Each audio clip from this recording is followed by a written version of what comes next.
I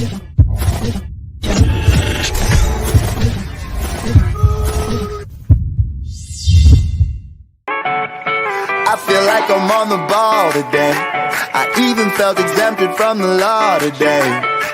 It's like this revelation dawned on me. It's so amazing, help support the cause. I get everyone involved. I feel like I'm on the ball today. I even felt exempted from the law today.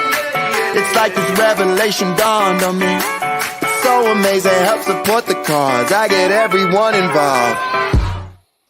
Good morning. Welcome to another Nudelberg Daily Huddle, where you can get your morning coach talk. And I am Mark Nudelberg, and I'm going to be here with you guys. And I am Jake Nudelberg, Director of Success, and running the board as always, Shay Money.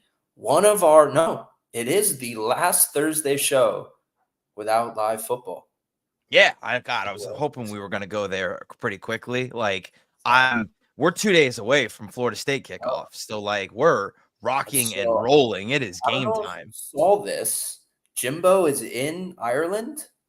Yeah, I guess he's hopping on the Florida State bandwagon again. Then I don't know if he's going back. I don't know what he's doing there. Guys trying to find some relevant. I mean, to be fair, he won a national championship there. So, I'm sure people, but he burned a bajillion bridges while he was there. So, I don't know what's happening. Obviously, welcome back at Alabama forever, right? That guy is a legendary, left on good terms. Doesn't feel like Jimbo left Florida State on very good terms. And most certainly did not. Rubbed a lot of people the wrong way. But what's interesting is knowing Coach Fisher, he's always wanted to do everything exactly like Coach Saban did. And so I wonder if he is now trying to figure out a way to work himself into the administration at Florida State, where he has a legacy because he won a title there. It feels like Saban wanted to go back to LSU. Right. You're not welcomed here anymore, thank you, but no. Yeah, correct. And also kind of, right on par for Jimbo is never really able to read a room real well. I don't know. It's so funny. I happened to ride around in a golf cart with a random guy the other week, and he happened to be a Gator fan. And it's always so interesting to hear the perspective of true fans who are very educated fans, I might add, know the players, know the coaches, know the ins and outs, but have opinions maybe that aren't that educated because they don't know them on a one-to-one basis. And so it is always interesting to see the way the media portrays people in sports. And then once you're actually around them or in the situation, it's nothing like that, So I do think it's always fascinating. Yeah, I mean, especially when you're in it. I remember being on the staff and talking to all my friends, right? And then being like, oh, man, Jimbo's the man. Yeah. And I'm like, no, he's the worst human being I've ever met in my life. Right. I love that. He's the nicest guy. No, he's not. No, he's not. You sure about that? You sure about that? You sure about that? Bingo. Money, Shay. Absolutely money. And so good morning to everybody shuffling in. I see Michelle P's like, no Jimbo, please. And then Jamie Tribble says he can be there as long as he's only in the stands as a fan. Yeah, I think the majority of people do not have a positive perspective on Coach Fisher. From a gambling standpoint, the Georgia Tech line continues to go down. So yeah, I mean, it went from 13 to 11 now, and money. Right. I'm sure everybody was smashing Florida State or taking the points and going the other way. Taking the points it's in Ireland, right? And it's I know. If you know anything about college football, it is a brand new team for the most part. Team. Brand new, has not been tested, and even though there's a lot of returning seniors and all the other things, right? It doesn't matter. They're still young men. Yeah. They're still young, and they have a lot. It's a lot for that first game, and to have to deal with international travel and all of the other exterior things now. It's going to be interesting to see the way they show up. But football's here, and we get to talk about it, and it doesn't get any better than that. Amen. But let's wake it up. We have some great content today. We're going to talk tennis, too, which makes me excited a little bit. Let's go. Wake up, everybody.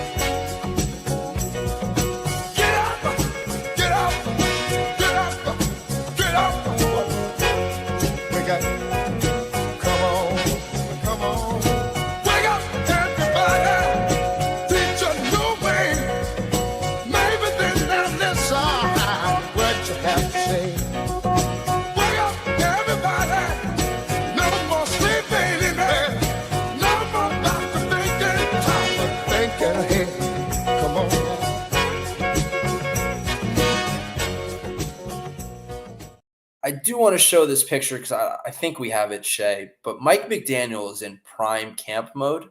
And I don't know if anybody has seen this. Hold on, so there's a million memes going around with this.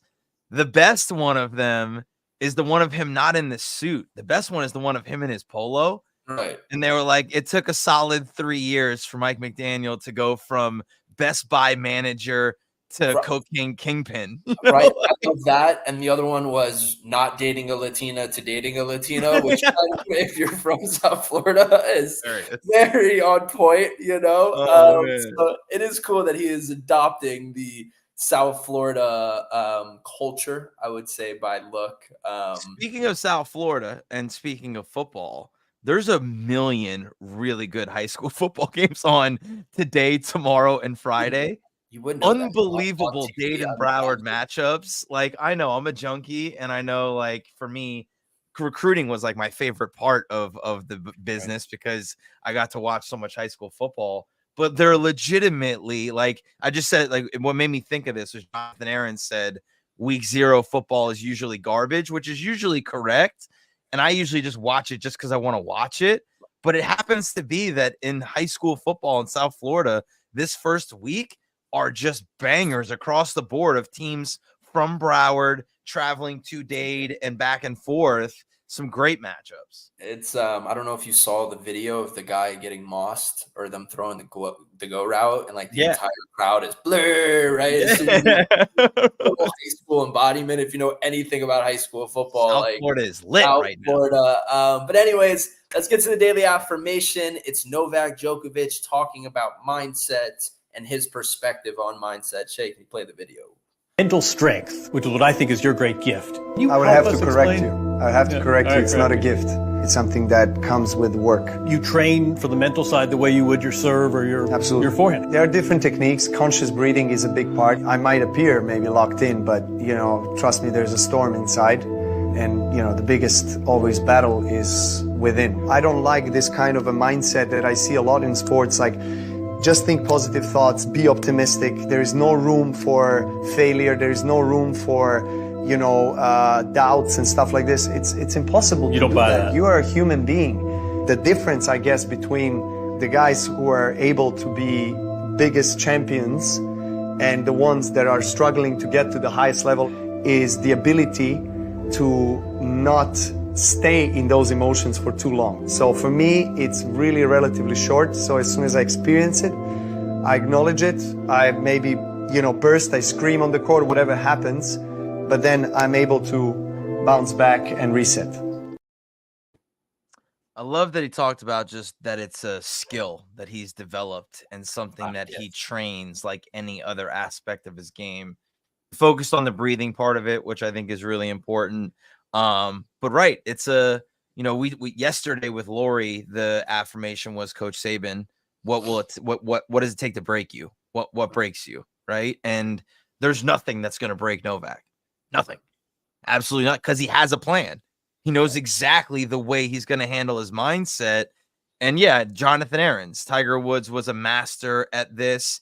Anybody who plays at the elite level, performs at the elite level, has the skill set. They know how to do it. They know what it means to control their mind, and that is the ultimate skill set. I personally love that he allows the emotion in, though.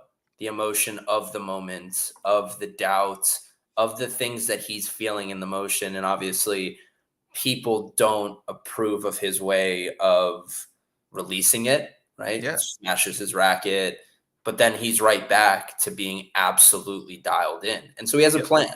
And I think that's what important, like whatever your plan is for dealing with those emotions and saying that you're never going to feel them is silly. We are humans and we are emotional beings.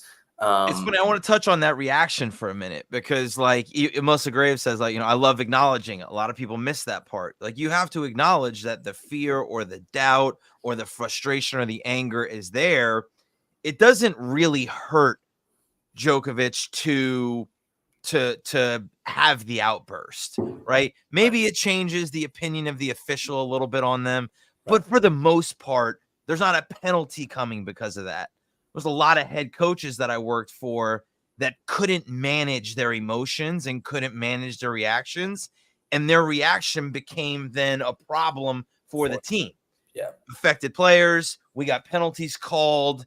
And so I think it depends, right? It's conditional on like, cool, if that's the way you want to experience that emotion, as long as there's no detriment to the people around you on your team or hurting you individually, great, go for it.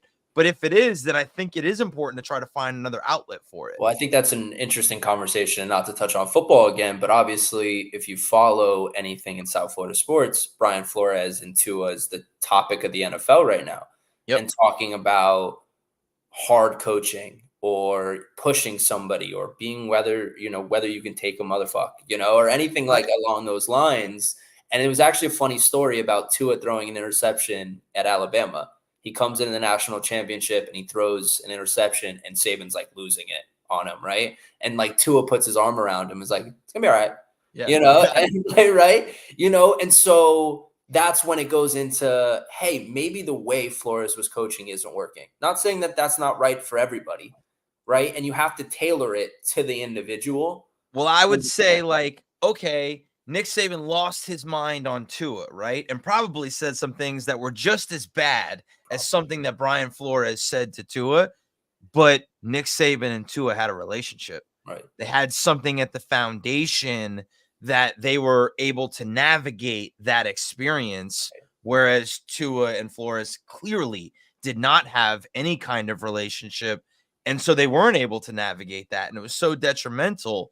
And I think, hard coaching and being coached hard is about meeting an expectation. It's about holding a standard and pushing people to reach that standard because they can. That's different than demeaning people. It's different than telling people that they don't belong or that they shouldn't be there. And I talk about this all the time in our leadership trainings. Being direct and being demeaning are two very different things. Telling you that what you're doing isn't good enough and you need to improve is different than telling you that you're not good enough. You have no two different things. Doing it, right? Right. Like, there's two way different things. Pointing to the behavior and pointing to an identity are people that, just in communication in general, you should never label people anything, because if you know anything about the human experience, we're all a work in progress. Right. So I'm not anything. I'm constantly changing and evolving. And so if you're able to point to the behaviors, great, that's helpful. If you point to an identity, you're going to crush somebody's soul, and it's very hard to come back from that. I think that's where leaders really struggle is, well, one, because most of the time coming up in school, dad talks about it all the time, but like, you're not good at math. Like, that's it. You're not good at math. Go do something else. Right? Identity. Right. And then identity. You start believing it. All right, well, I'm not good at that, so I'm never going to improve at it. Why would I even try? And I think that that's where people go, and a mindset is easily believable. And so, it's definitely holding that standard. Love Novak. Obviously, it works for him. 25 majors, or it's going for the 25th major at the U.S. Open. And like, just in the same sense of like, okay, how does that translate to the boardroom then? Kai's calling me. How does that translate to the boardroom? It's the same, right? Like, how do you communicate that the outcome isn't good enough, but focus on the behavior that's leading to that, and not necessarily the person in the room and their identity, or even more so, your own reaction. I was say controlling the emotions. How do you, like, is the boardroom a place for you to lose your mind? Probably not, because it's going to have a significant impact on the people that are sitting around the table with you, and the way everybody perceives you, and the way that they then operate after. So like, okay, we can say Novak's going to lose his mind on the court. That's his way of dealing with frustration. Works for him because there's no ripple effect. Right. Doesn't work for you inside of the boardroom when there's a ripple effect and all these other people then have an outcome from it. I think what you're talking about is an emotional intelligence level. Right. It makes you aware of your environments, your surroundings, what you're saying, how you're saying it. I would say we struggle more as humans on how we say things, not what we say. Right. I think we're aware of what we say way more than how we say it and how we're coming across, just because it's natural and we don't even mean it. And even when we are ticked off, we say things in a way that we don't really mean and don't even feel it's coming off that way. you know? And so being aware of how you're saying it, how you're coming off, have a process and a plan on how to put yourself in a grounded state and make sure that you're showing up the right way, I think is super important. Bingo. Bingo. Let's get to motivational music. And then I want to talk about Obama's summer music playlist. Let's go. My baby born a Birkin. She's been telling me all night long. Gasoline and groceries. The list goes on and on. It's 9 to 5, ain't working. Why the hell do I work so hard? I can't worry about my problems. I can't take them when I'm gone. 1, here comes the 2 to the 3 to the 4. Tell them bring another round, we need plenty more. 2 stepping on the table, she don't need a dance floor. Oh my, good Lord. Someone pour me up a double shot of whiskey. They know me and Jay Daniels got a history.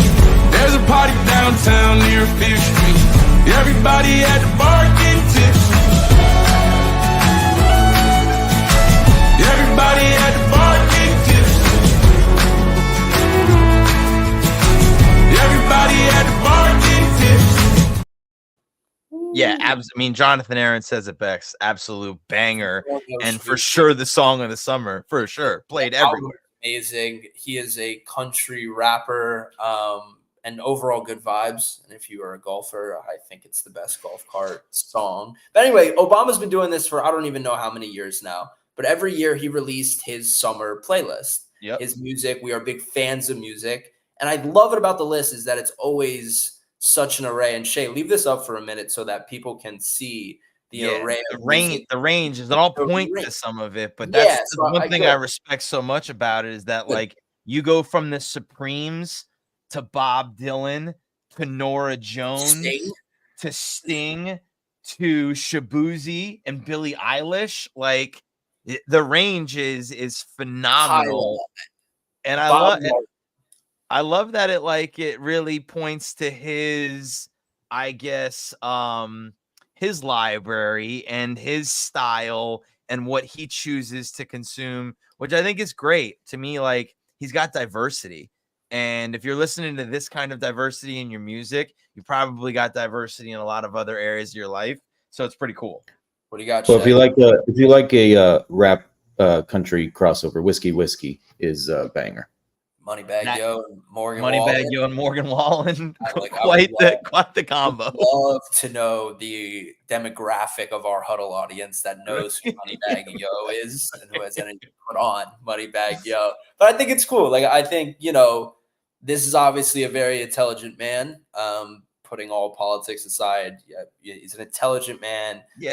And appreciates the culture and art of music and the effect that music has on people. And I love that he shares it in a array of songs. I always go through them because it is every time like I see songs I've never heard of. But number one was Shabuzi. So I think, he is in tune with what's going on. Summer vibes. Yeah, no, you got to have it. But super cool. The other thing I wanted to talk about today was a really cool article I found, or was a Twitter stream. And I'm obviously a pretty avid traveler and always talk about Europeans when I go over there. And so I thought this was a really interesting perspective into the way Americans show up to people who don't live here, what he found cool, not cool. And so I kind of want to tell you something weird that happened. So you sent the Huddle agenda over last night, right? Yep. And I looked at it and I was like, oh, cool. Saw the tweets, saw the list that you put together, you pulled from his tweets. Mm-hmm. I opened up Twitter this morning. Do you know what the very first tweet on my timeline was? That thread. I was like, that's weird, man. It's not weird. They listen. We know. It's not. There's no reading my emails. I can talk about if I text anything, if I talk about jeans, all of a sudden I'm getting tagged with jeans. It's unbelievable. If you have your Siri on, it's listening. But I did want to dive into a few of these because I thought it was interesting. It was a great thread. I don't know if you read it and if you have some of your favorites and want to kick it off, or we can go one by one. Up to you. So I would say one of my favorites, I think, was the extremes of nutrition. Yeah. He was like, there is wildly obese people, but then there's wildly in shape people. Yep. He's like, and that feels very different than in Europe, where everybody tends to be just kind of moderately in shape and more in the middle. Work, right? I Yeah. think that like the extremes of which he pointed out, and I was just having this conversation with Dad. It's hard to live in moderation. I think that. Like, I think it's a lot easier for people to either have the switch on or off, right? I'm all in or I'm all out, right? And when you live in that middle, it's hard. As Ollie pointed out, it's pretty much against our just fabric of our community and of our society. Like, we've just been, the American way is to push and to grind and to do. And so there's one side or the other. There's very few in the middle. I found this one really interesting. How are you is thrown around too casually. Yes, this is a great one. To exchanging pleasantries with a cashier. What he said to me was, why would you, the thing that I love, why would you ask a question you don't really care about the answer? It feels kind of fake to ask a question that no one really wants an honest answer to. Right. It's amazing. Right? Amazing. I thought that was such a unique take, and also points to, like, why are you asking people? Don't ask people how you're doing. Right. It's the worst question that you could ask. Right? Like, it's much more that way. And so it's interesting that they don't exchange pleasantries over there as much. And then I think they just greet each other. Hello, goodbye. And then I think that's why we go over there and we're like, oh, they're so standoffish. Right? Like, they don't really, but we don't really want to have the conversation anyways. The other one that I thought was interesting was he did say that Americans were far more open to starting conversations. Yep. Right. Like, and that was very different for him to, like, just be in an environment where people are just having conversations with random people at any time, any place, where that's not necessarily the case in Europe. And oh, by the way, we're also loud. Which I thought was an interesting, where he goes, American customer service is super attentive and friendly compared to Europe. Right. Like, really? Yes. Right? Like, I don't know that we would say that, though. 1,000%. You talk to, service sucks. They're terrible. Which just shows you our expectation of service is way up here, which points to the thing he was talking about. He thought tipping was insane. Right. He was like, why taxes don't cover tips and why wages don't cover tips make absolutely no sense to me. Coffee and then have to tip you on top of buying the coffee. Right. Tipping culture in America, nauseating. And then I thought the interesting one, and he obviously went to Vegas, but he was talking about casinos. Yep. And how nasty the environment is. Yeah. How he did not enjoy that experience and how it was a dopamine hijacking and how it was relatively sad. I think the last one I want to go out with was how let down he was by In-N-Out Burger. Yeah. 2 out of 10. 2 out of 10 for the fast food experience. He was like, I was so excited to come to America and try fast food, and then went to In-N-Out Burger, and the fries tasted like cardboard and the burger was overcooked. Yeah, right. Hey, listen, we're not perfect. Definitely not in that system. But I thought it was super cool to kind of just see how we show up. Great show today. Tomorrow. Who do we got? Very excited about tomorrow. We will have Lisa Lutoff-Perlo on the show. She's going to talk about being the CEO and president of the FIFA World Cup host committee. Going to talk about her book. Going to talk about her leadership academy that's releasing that we've worked on with her. So it's going to be a wonderful conversation with Dad. So make sure you guys tune in tomorrow morning to catch Lisa on the show. Jake, thank you for writing a great show. Also, just see that Starbucks has brought back pumpkin flavored coffees. So I was in the grocery store the other day. All the pumpkin Whole Foods, all the pumpkin beers are out. Peppermints, and the holiday season seems to be pushing way too early, guys. Listen, let's enjoy August and the other day on a commercial. So it's here. Don't worry. Let's enjoy August and September. Yeah. Jesus. All right, guys. Have a great Thursday. We'll see you next week live from Nashville, I think. That's correct. Let's get down to business. Please don't worry about me. I'm about to let my heart speak. My friends keep telling me to leave this. So let's get down to business.